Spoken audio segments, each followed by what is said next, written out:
الحمد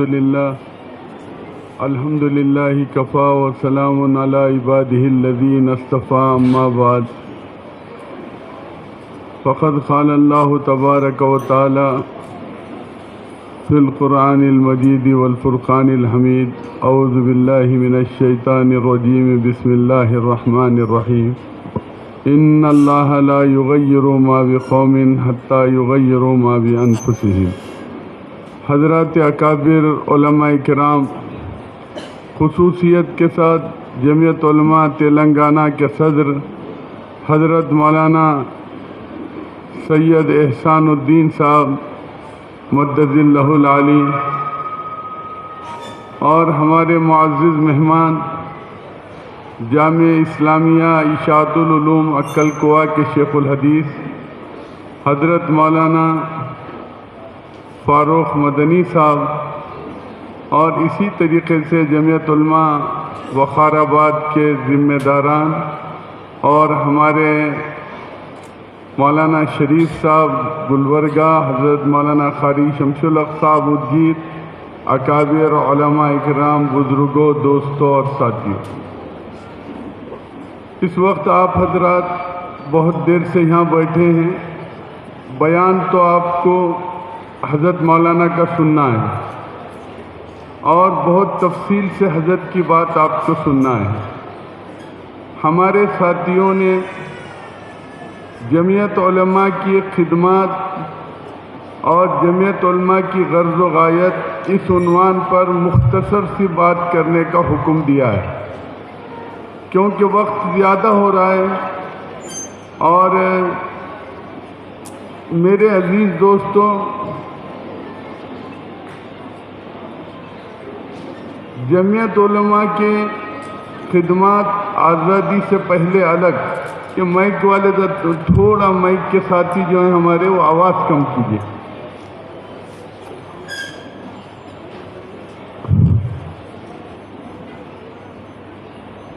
جمعیت علماء کی خدمات آزادی سے پہلے نہیں بس ٹھیک، آزادی سے پہلے اور آزادی کے بعد اور اب موجودہ وقت میں الگ الگ عنوان پہ، الگ الگ موقعوں پر، الگ الگ عنوان کے تحت جمعیت علماء کی خدمات ہمیشہ جاری رہی، چاہے اصلاح معاشرہ کی تحریک ہو، چاہے بے قصور نوجوانوں کی لڑائی ہو، چاہے ووٹنگ بیداری مہم ہو، چاہے ناموں کی درستگی کا مسئلہ ہو، چاہے تحفظ شریعت کا مسئلہ ہو، چاہے تحفظ شہریت کا مسئلہ ہو، جمعیت علماء نے ہمیشہ ڈٹ کر مقابلہ کیا اور اس کی خدمات کو انجام دیا۔ میرے عزیز دوستوں، علماء کرام کی تاریخ اگر آپ کو سننا ہے تو آپ کو 1601 سے سننا پڑیں گی، جب ملک کے حکمراں سراج الدولہ تھے، یا پھر آپ کو 1799 جب حضرت ٹیپو سلطان رحمۃ اللہ علیہ کی شہادت ہوئی اور آپ کی لاش خون میں تڑپنے لگی، انگریز جنرل لارڈ ہارسن اپنی رپورٹ کے اندر لکھتا ہے کہ میں 7 مرتبہ لاش کے قریب گیا اور مجھے یہ یقین ہو گیا کہ حضرت ٹیپو سلطان رحمۃ اللہ علیہ دنیا سے جا چکے ہیں۔ تو اس نے 3 اعلانات کیے تھے۔ وہ 3 اعلانات کیا تھے؟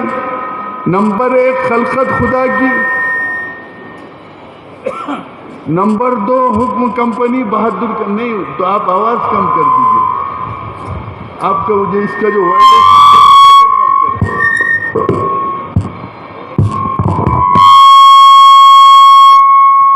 بھائی، میرے بیان میں تو کچھ چلیں گا، مولانا کا بیان ہونا ہے، آپ اس کا آواز کم کر دیجیے۔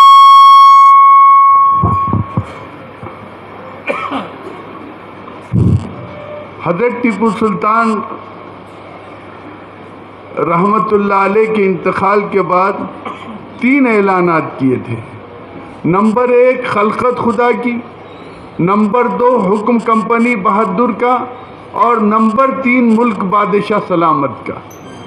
یہ اعلان کرنا ہی تھا کہ عہد اللہ میدان میں آئے اور انہوں نے کہا کہ یہ ملک غلام ہو گیا اور غلام ملک میں جینا حرام ہے۔ اب 1799 سے لے کر جو جد و جہد آزادی چلی ہے تو وہ 1947 تک۔ اس وقت لمبی چوڑی بات آپ حضرات کی خدمت میں نہیں کر سکتے، تو اس کی جو آخری کڑی تھی جس کو ہم ریشمی رومال تحریک کہتے ہیں، ریشمی رومال تحریک حضرت شیخ الہند رحمۃ اللہ علیہ نے اپنے تمام شاگردوں کو جمع کیا اور جمع کر ان سے کہا کہ ملک کے حالات ایسے ہیں، ایسے وقت میں بیرون ملک سے ایک آواز اٹھائی جائے اور جس کے خلاف انگریزوں کے خلاف جد و جہد آزادی کا ایک مضبوط لائحہ عمل بنایا جائے۔ میرے عزیز دوستو، جو ماحول چل رہا ہے کہ دیش کی شہریت دان کے بنیاد پہ حاصل کی، معاف کیجئے گا، دیش کی شہریت دان کے بنیاد پہ حاصل نہیں کی بلکہ بلیدان کے بنیاد پہ حاصل کی۔ اس ملک کے لیے جتنا خون ہم نے دیا ہے شاید اتنا پسینہ برادران وطن نے دیا ہوگا۔ یہ ہماری لمبی چوڑی تاریخ ہے۔ میرے عزیز دوستو، میں آپ سے چند باتیں آپ کی خدمت میں عرض کر کے اپنی بات کو ختم کروں گا۔ آپ یہ سمجھ لیجئے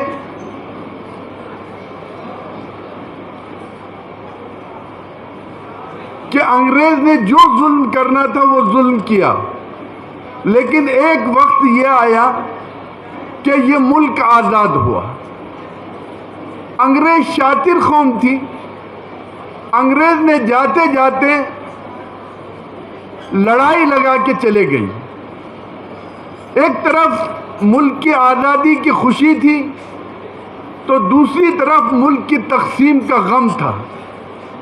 حضرت شیخ الحدیث مولانا زکریا صاحب رحمۃ اللہ علیہ اپنی آپ بیتی کے اندر لکھتے ہیں کہ میں بنگلے والی مسجد کے اندر محصور تھا،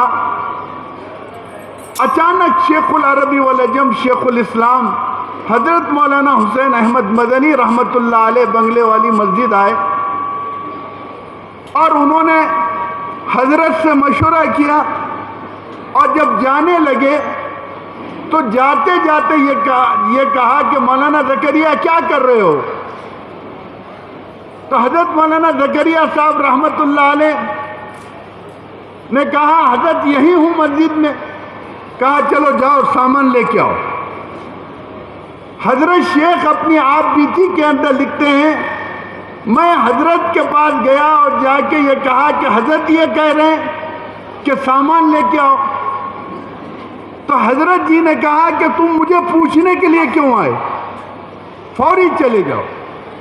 اور جب ٹرک کے پاس آئے تو حضرت شیخ الاسلام رحمۃ اللہ علیہ نے کہا مولوی زکریا میں نے تم سے تنہا آنے کے لیے نہیں کہا، پورے گھر بار کو لے کر آؤ۔ اب وہ حضرت مولانا زکریا صاحب رحمۃ اللہ علیہ نے پورے گھر بار کو لے کر جب آئے اور ٹرک میں بٹھائے، اب اس کی لمبی تفصیل ہے۔ اب وہ تفصیل یہ ہے کہ وہ ٹرک راستے میں خراب ہو گیا اور حضرت مولانا زکریا صاحب رحمۃ اللہ علیہ وہ خواتین سب ایک گھر میں چلے گئے۔ حضرت مسجد میں نماز وغیرہ فارغ ہوئے، وہ ٹرک درست ہو کے آیا اور ٹرک جب پورا روانہ ہو گیا اور ٹرک مظفر نگر کے قریب پہنچا تو حضرت شیخ الاسلام رحمۃ اللہ علیہ نے حضرت مولانا زکریا صاحب رحمۃ اللہ علیہ سے کہا کہ مولانا زکریا اگر یہ ٹرک مجھے دیوبند چھوڑے گا تو تم کو سہارنپور نہیں چھوڑے گا، آپ سہارنپور اس ٹرک کو لے کر چلے جاؤ، میں یہاں سے دیوبند پیدل چلے جاتا ہوں۔ اب وہ مظفر نگر سے دیوبند پیدل نکلے۔ جب ٹرک نکلنے لگا تو حضرت شیخ الاسلام رحمۃ اللہ علیہ نے بڑی عاجزی کے ساتھ ان سے یہ بات کہی، بات یہ کہی کہ مولانا زکریا کل عصر کی نماز میں تمہارے پاس پڑھ رہا ہوں۔ یہ تھا ہندوستان کا مستقبل۔ حضرت شیخ الحدیث مولانا زکریا صاحب رحمۃ اللہ علیہ نے اس موقع کو غنیمت جانا اور غنیمت جان کر اس وقت کی عالمی شخصیت حضرت مولانا شاہ عبد القادر صاحب رائے پوری رحمۃ اللہ علیہ کو اطلاع دی کہ حضرت شیخ الاسلام آ رہے ہیں، آپ بھی آ جائیے۔ عصر کے بعد مشورہ ہوا۔ سن لیجئے، میں خصوصیت کے ساتھ ٹانڈور کے نوجوانوں سے یہ بات عرض کر رہا ہوں، آپ اس ملک پہ رہتے ہیں، یہاں کی شہریت ہم نے دان کی بنیاد پہ حاصل نہیں کی ہے۔ اب عصر کے بعد یہ تینوں بزرگوں کا مشورہ شروع ہوا ہے، تو حضرت مولانا عبد القادر صاحب رائے پوری رحمۃ اللہ علیہ نے کہا کہ میرے سارے متوسلین پڑوس ملک چلے گئے ہیں، ان کا اصرار ہے کہ میں وہاں شفٹ ہو جاؤں۔ حضرت شیخ الحدیث مولانا زکریا صاحب رحمۃ اللہ علیہ نے کہا کہ میرے سارے مریدین متوسلین مکہ معظمہ شفٹ ہو گئے ہیں، ان کی خواہش ہے کہ میں مکہ معظمہ شفٹ ہو جاؤں۔ حضرت شیخ الاسلام مولانا حسین احمد مدنی رحمۃ اللہ علیہ نے زور سے آہ کھینچی اور آہ کھینچ کر یہ کہا کہ ہم نے لوگوں کو بہت سمجھایا لیکن لوگوں نے ہماری بات کو نہیں مانا۔ یہ کہہ کر حضرت نے کہا تم دونوں کو جو کرنا ہے کر لو، میں نے یہ فیصلہ کیا ہوں کہ میں اس مظلوم اور مجبور قوم کو چھوڑ کر نہیں جاؤں گا، یہی جیوں گا، یہی مروں گا۔ یہ کہہ کر حضرت نے کہا کہ میرا بھائی مدینے کا گورنر ہے، محمود اس کا نام ہے، اس کا ٹیلی فون آیا، اس نے یہ کہا کہ اسپیشل پلین بھیجتا ہوں، پورے خاندان کو لے کے مدینہ منورہ شفٹ ہو جاؤ، تو میں نے انکار کیا۔ تو پھر اس نے یہ کہا کہ اگر آپ مدینہ منورہ شفٹ ہو جائیں گے تو آپ صلی اللہ علیہ وسلم کے قریب ہو جائیں گے۔ تو پھر حضرت نے یہ کہا کہ میں یہاں سے بھی آپ صلی اللہ علیہ وسلم کے قریب ہوں۔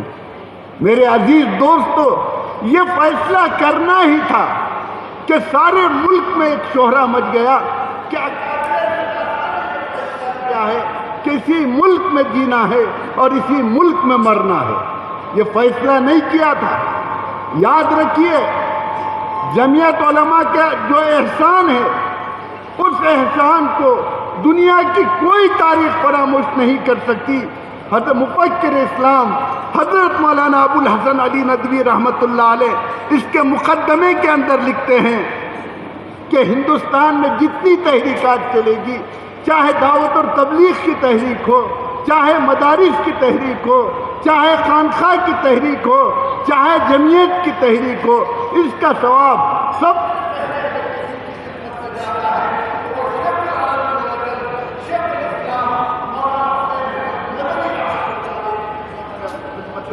میں جاتا ہے۔ اس کے بعد خاموش نہیں ہوئے۔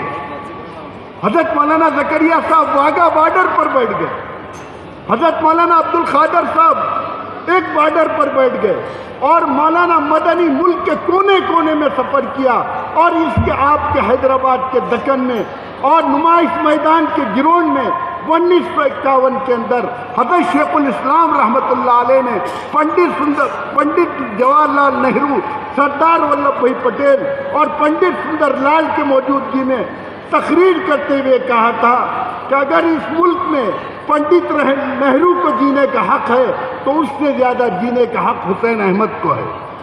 دستور کے اندر دفعہ 35 سے لے کے دفعہ 42 تک جتنے دفعات مسلمانوں کو مراعات دی گئی ہیں، اگر یہ کسی کی دین ہے تو یہ دین صرف جمعیت علماء ہند کی ہے۔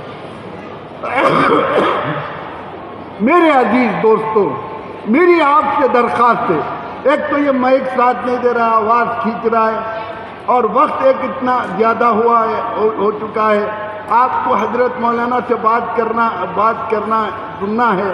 میری آپ حضرات سے درخواست ہے۔ درخواست کیا ہے کہ میں 3 چیزیں آپ حضرات کے سامنے عرض کرنا چاہ رہا ہوں کہ حالات کروٹ لے رہے ہیں۔ میرے عزیز دوستو، حالات نے کروٹ لے لیا، آپ دیکھ رہے ہیں۔ یہ صحابہ، یہ سیرت کو اس کا مقابلہ، یہ صحابہ کی سیرت کو اس کا مقابلہ، یہ جمعیت علماء وقار آباد کے جو خدمات ہیں، یہ اس وقت سنہری الفاظ سے لکھنے کے قابل ہے۔ کیوں؟ اس وقت 4 طرح کے فتنے گاؤں گاؤں دیہات دیہات کام کر رہے ہیں۔ شکیلیت، قادیانیت، عیسائیت، ارتداد۔ جس طاقت کے ساتھ ارتداد گھسا ہے اور اب اس نے سارے نکال دیا، مستی گرا دیا پوری۔ ارتداد جس طاقت کے ساتھ گھسا ہے اس کو آپ سوچ نہیں سکتے کہ کوئی ضلع آپ اٹھا کر دیکھیے کہ ہماری کتنی لڑکیاں آج کیسے بے راہ روی کی طرف جا رہی ہیں۔ کسی بھی ضلع کا سروے کیجیے۔ میں نے ایسے اضلاع کا دورہ کیا کہ جہاں 700 800 لڑکیاں غیروں کے ساتھ گئیں، اور آپ دیکھ لیجیے مسلمانوں کے اندر عمومی ارتداد گھس گیا۔ آپ برادران وطن کے تہوار کو اٹھا کر دیکھ لیجیے، ہر وہ تہوار مسلمان منا رہا ہے۔ بعض لوگ اپنے آپ کو سیکولر بتانے کے ناد میں منا رہے ہیں، اور بعض لوگ ڈر کے بنیاد پر منا رہے ہیں۔ ایسی صورتحال میں جب یہ دونوں شکلیں بن جائے اور کھلے عام حالات کروٹ لینے لگے، ایسے وقت میں کسی جگہ سے کوئی شمع جلے اور وہ صحابہ کی سیرت اور آقا نامدار صلی اللہ علیہ وسلم کی سیرت کا مقابلہ کرے اور ہمارے آنے والی نسلوں کو اس میدان میں آگے بڑھانے کے لیے جدوجہد کرے۔ میرے عزیز دوستو، کھلے عام سرکولر نکالے جا رہے ہیں کہ اسکول میں یہ پڑھایا جائے، یہ کیا جائے۔ اب رہا سوال کہ جمعیت علماء کیا کرتی ہے؟ مدارس کے خلاف آواز اٹھی۔ ہمارے بابا نے، یوگی بابا نے 135 مدارس کو تالا ٹھوکا، تو جمعیت علماء کے علاوہ کوئی میدان نہیں تھی۔ جمعیت علماء سپریم کورٹ گئی، سپریم کورٹ نے کہا یہ ہمارا دائرہ کار نہیں ہے۔ سپریم کورٹ نے کہا آپ الہ آباد ہائی کورٹ چلے جائیے۔ جمعیت علماء نے کہا الہ آباد ہائی کورٹ میں بہت ٹائم لگ جائے گا۔ سپریم کورٹ نے کہا ہم ٹائم متعین کرتے ہیں، ٹائم لمٹ، کہ 2 مہینے کے اندر آپ اس کے اوپر فیصلہ دیجیے۔ الہ آباد ہائی کورٹ کا فیصلہ آیا کہ 24 گھنٹے کے اندر پورے مدارس کے تالے کھول دیے جائیں۔ بلڈوزر ایکشن ہوا، جمعیت علماء میدان میں کھڑی ہوئی نظر آئی۔ آسام کی شہریت کا مسئلہ آیا،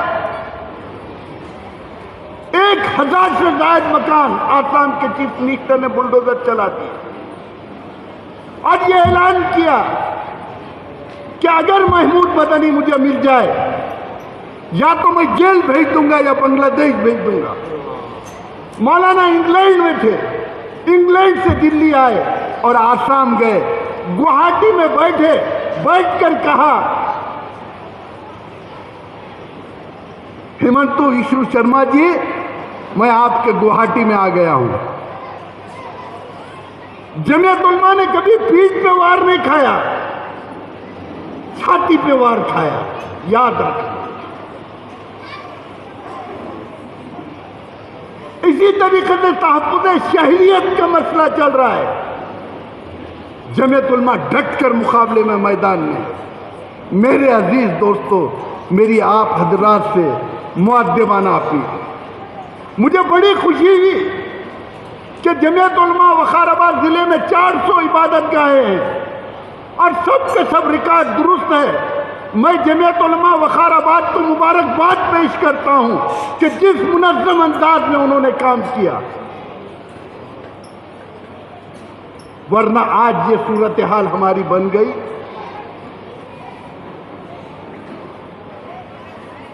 9,70,000 ہماری پراپرٹیز ہے، اور آج رجسٹریشن ہمارا ہوا ہے 1,07,000۔ میرے عزیز دوستو، میری آپ سے مؤدبانہ اپیل ہے کہ آپ اس کو تحریک بنائیے۔ عبادت گاہیں چاہے مدارس ہو، مساجد ہو، خانقاہیں ہو، آپ ان کے ریکارڈ کو درست کیجیے اور ان کے کاغذات درست کیجیے۔ سوکھی کھائیں گے، روکھی کھائیں گے، لیکن اپنے بچے اور بچوں کو تعلیم سے آراستہ کریں گے۔ اس کے لیے آپ کو جد و جہد کرنا پڑے گی۔ اس کے لیے آپ حضرات تیار ہیں؟ تحریک بنا کر کام کریں گے؟ جمعیت علماء وقار آباد کے عزائم سے یہ امید ہے کہ وہ اس کو تحریک بنا کر کام کرے گی۔ اس وقت اسٹیج پہ علماء کرام ہیں۔ حضرت مولانا احسان الدین صاحب نسبت بزرگ ہیں، اور صاحب نسبت کیا ہوتا ہے؟ تو نے پی کتابوں سے، میں نے پی نگاہوں سے، ہے فرق بہت باہر تیرے میرے پینے میں۔ اپنے آپ کو مٹانا پڑتا ہے۔ وہ درجات ہیں، اس پہ تو بات حضرت مولانا کر سکتے ہیں۔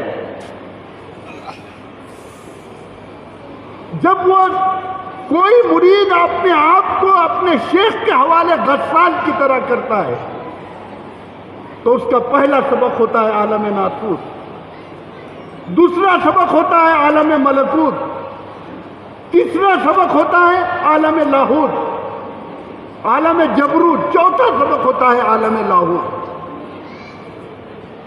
یہ کس کے درجات ہیں۔ اسی طریقے سے فنا فی شیخ، فنا فی الرسول، فنا فی اللہ، یہ اس کے مقامات ہیں۔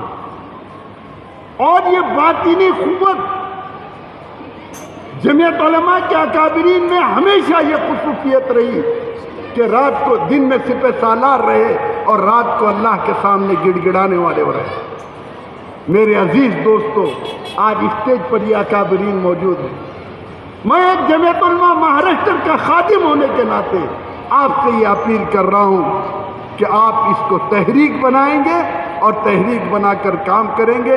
میں پھر ایک بار جمعیت علماء ضلع وقار آباد کو صمیم قلب کے ساتھ مبارکباد دیتا ہوں اور اپنی بات کو ختم کرتا ہوں۔ وآخر دعوانا ان الحمدللہ رب العالمین۔